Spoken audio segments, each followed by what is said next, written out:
Good afternoon and welcome to IBA News this Thursday the 2nd of June. I'm Elon Aslan-Levy, joining you live from Jerusalem. While the Cabinet devoted much of its session today to Sunday's upcoming Jerusalem Day, international foreign ministers are preparing to mark Israel's 1967 victory somewhat differently, convening in Paris tomorrow in a bid to jumpstart Israeli-Palestinian talks. Joining me now in the studio to discuss the latest developments is our political correspondent, Kalev Ben-David. Kalev. Prime Minister Benjamin Netanyahu convened a special cabinet meeting ahead of Jerusalem Day at the city's Ein Levan Spring on the southern edge of the capital, as the country prepares to celebrate the anniversary of Jerusalem's reunification in the 1967 war. The cabinet approved an 850 million shekel economic development package for the capital, focusing on technology investment. From Zion comes Torah, from Jerusalem's yeshivot, and from Zion will come technology, from the companies we will help develop, Netanyahu said. The political future of Jerusalem is certain to be a subject of discussion at the French Mideast Peace Conference set to open in Paris Friday. Prime Minister Netanyahu blasted the Paris conference in a speech last night at Bar-Ilan University, saying, "The path to peace is not through international conferences that try to impose an agreement which only makes Palestinian demands more extreme, thereby making the prospect of peace more remote." The Paris conference will gather together senior diplomats from some 30 countries, including U.S. Secretary of State John Kerry, but no representatives from either Israel or the Palestinian Authority. Netanyahu's spokesman, David Keyes, says that while Israel is open to peace initiatives such as the proposed Saudi Arab peace proposal, it rejects the French model. A lot's changed in this region in the past few years, and the Arab Peace Initiative is one new opportunity which may help convince the Palestinians to come for direct and bilateral talks. The French initiative sadly provides a multilateral framework which the Palestinian leadership sees as an imposed solution on Israel and an escape hatch from making those difficult decisions. Every difficult issue remains on the table in these negotiations, including settlements, including borders, including mutual recognition, and others.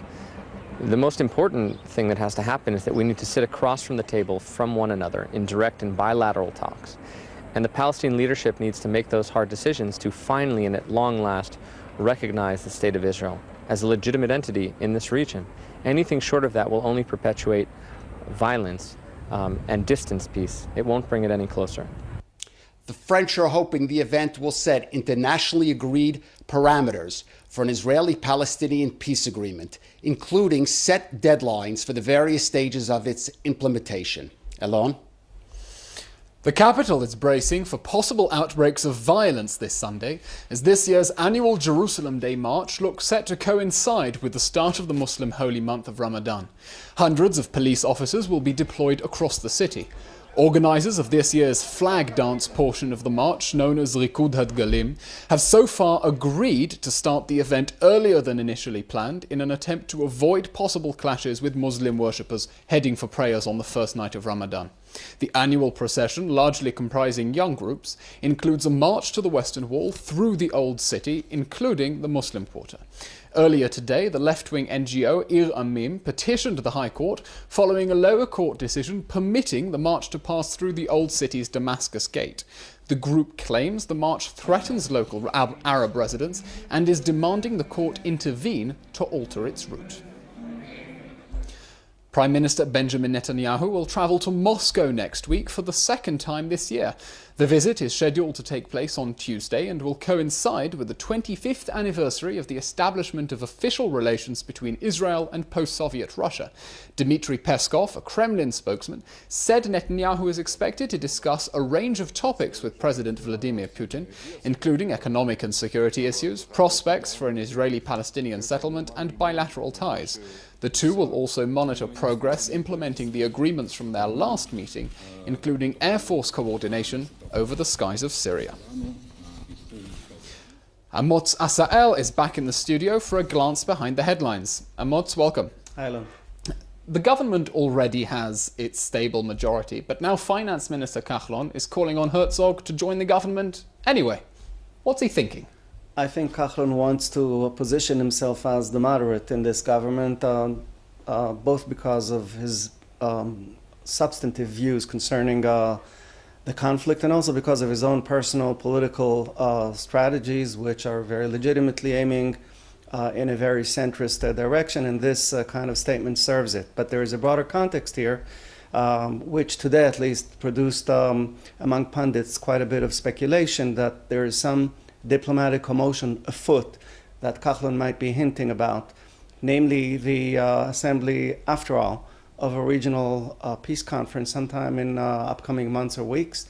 And these speculations claim that these statements of Moshe Kahlon's are in that context. Time will tell whether that's true. Do you think that perhaps Finance Minister Kahlon would like to see Herzog in the coalition so he isn't left in the position of the moderate party that blocks right-wing policies that the rest of the government wants? No, I think he wants to be the power broker. He would feel very comfortable if the government had been that broad, and he would have been its linchpin. This is an ideal situation for a politician whose party is mid-size as his is, and whose appetite is obviously much bigger than that. Okay, well, let's have a look at the French peace initiative. It reportedly includes rigid deadlines for Israeli-Palestinian talks, and we remember that the French in the past have threatened that if talks collapse, they will recognize a Palestinian state anyway. What are they thinking? I think that the French have this urge to, which harks back to the days of de Gaulle, to replace America where possible and whenever possible, and they smell such an opportunity now because of what is happening in the United States. This administration already has largely stepped back from the Middle East, and the subsequent or the next administration, whoever leads it, might further accelerate this process. And if indeed this creates a diplomatic vacuum in the Middle East, France would like to be sucked in. Okay, well, looking back at the broader picture, including the United States, Israel and the US are currently negotiating the latest round of military aid. Now, Donald Trump has in the past said that American allies should return American aid. Given that there's a serious chance he might actually become president, should we start speeding up the process of negotiation? I think that our direction here should be the exact opposite of the one we're pursuing, and quite regardless of Donald Trump. In other words, the direction in which we are proceeding together with the Americans is the search for a formula to expand the military aid. The Americans would like to expand it as a compensation for the deal that they struck with Iran, which they feel that rightly that they have let us down in doing that. And we, of course, want it bolstered for the same reason. I think that strictly economically speaking, with U.S. military aid now totaling hardly 1% of Israeli GDP, we can afford to step back from it economically. And then at the same time, we have precedents over the years which demonstrated that this aid does not come free of charge. One was back when the Levy project was canceled. That created here thousands of layoffs for the legitimate reason of securing jobs in America. But nevertheless, it cost us here dearly. Because the money is mostly reinvested in United States industry. That's a separate thing that I'll touch upon in a second. And the second thing was the cancellation of a $200 million deal that we had with China for Israeli supplies of Israeli upgraded spy planes for them that America felt was compromising its own strategic interests. That means that if we sever this tie with America in the financial sense exclusively, then we gain also more economic leverage and more diplomatic maneuverability that we currently lack. Always insightful. Thank you very much, Amos. Thank you, Alon. At noon today, security forces shot and killed a female Palestinian terrorist who attempted to stab soldiers deployed at an intersection near the entrance to the settlement of Einav in Samaria, just east of Tulkarem. There were no Israeli casualties. Palestinian health officials said the woman succumbed to her wounds shortly after the shooting.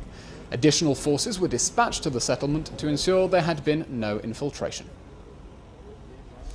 Palestinian President Mahmoud Abbas is facing harsh criticism for having a street named after him in Bir Zayt, north of Ramallah. 2 weeks ago, the Palestinian president attended an official ceremony in the town to inaugurate Mahmoud Abbas Street. Palestinian media reports said the public responded with anger to the move, calling it reminiscent of dark regimes for a leader to name a street after himself while still alive. Others posted photos of Abbas at the ceremony on Facebook with captions suggesting that nobody would be willing to buy a square meter of the street, even for 5 shekels. Iran reported that Bassem al-Safadi, a journalist for the Al-Alam television network, has been arrested by Israeli security forces. His wife told the Iranian network that security forces broke into their home in Majd al-Shams in the Golan Heights early Wednesday, confiscated his laptop and camera, and detained him. Israeli police confirmed al-Safadi had been arrested for incitement to violence and terrorism. A court in Nazareth extended the 43-year-old journalist's remand until Sunday. Attorney Yossi Cohen, one of the lawyers representing the Prime Minister's wife, Sarah Netanyahu, has come under fire for disparaging comments he made against the judge who presided over two cases involving disgruntled former workers at the Prime Minister's residence. Justice Minister Ayelet Shaked, the Judicial Authority and the Israeli Bar Association all blasted Cohen for his remarks against Judge Dita Prozhinin, the president of the National Labour Court, who Cohen suggested had been one-sided and unfair, influenced by what he called a daily effort to sully the name of Mrs. Netanyahu. The Bar Association said such statements stray from the bounds of acceptable criticism, accusing Cohen of incitement and slander towards the judge, who has no way of responding.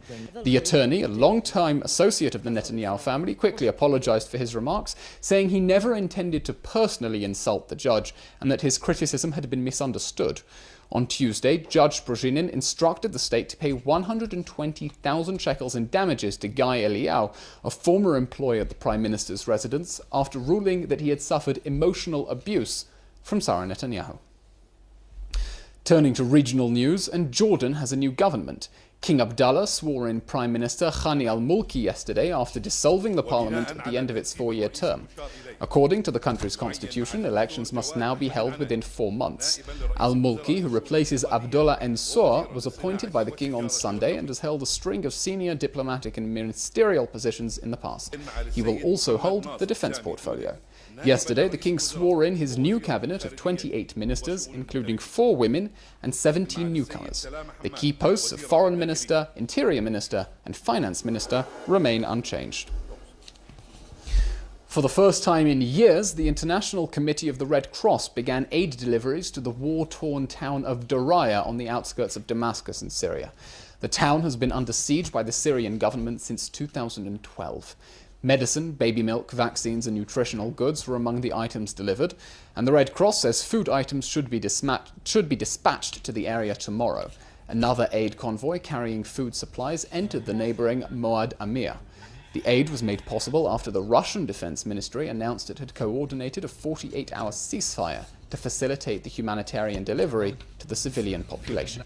That the United Nations, the ICRC and the Syrian Red Crescent have confirmed the ground delivery of some humanitarian assistance to Daraya and Modima this morning, and I apologize if I didn't get that right. Modima?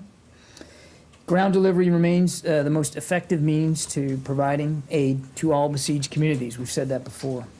While this delivery today is an important step, it is far from sufficient to providing the kind of relief to the hundreds of thousands of Syrian people who are in need and who need, frankly, sustained and regular access to aid. In finance, shares are up on the Tel Aviv Stock Exchange and the shekel is down against most major currencies. Here are the figures.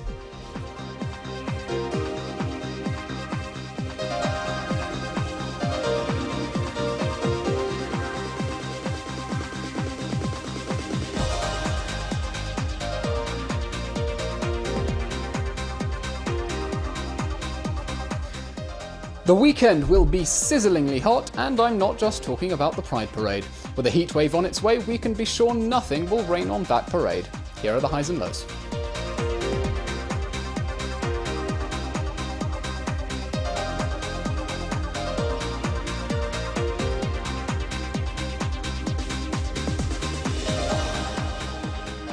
And that brings us to the end of today's show. I'll be back next week. Until then, I'm Elon Aslan-Levy, wishing you a good evening and Shabbat Shalom, live from Jerusalem.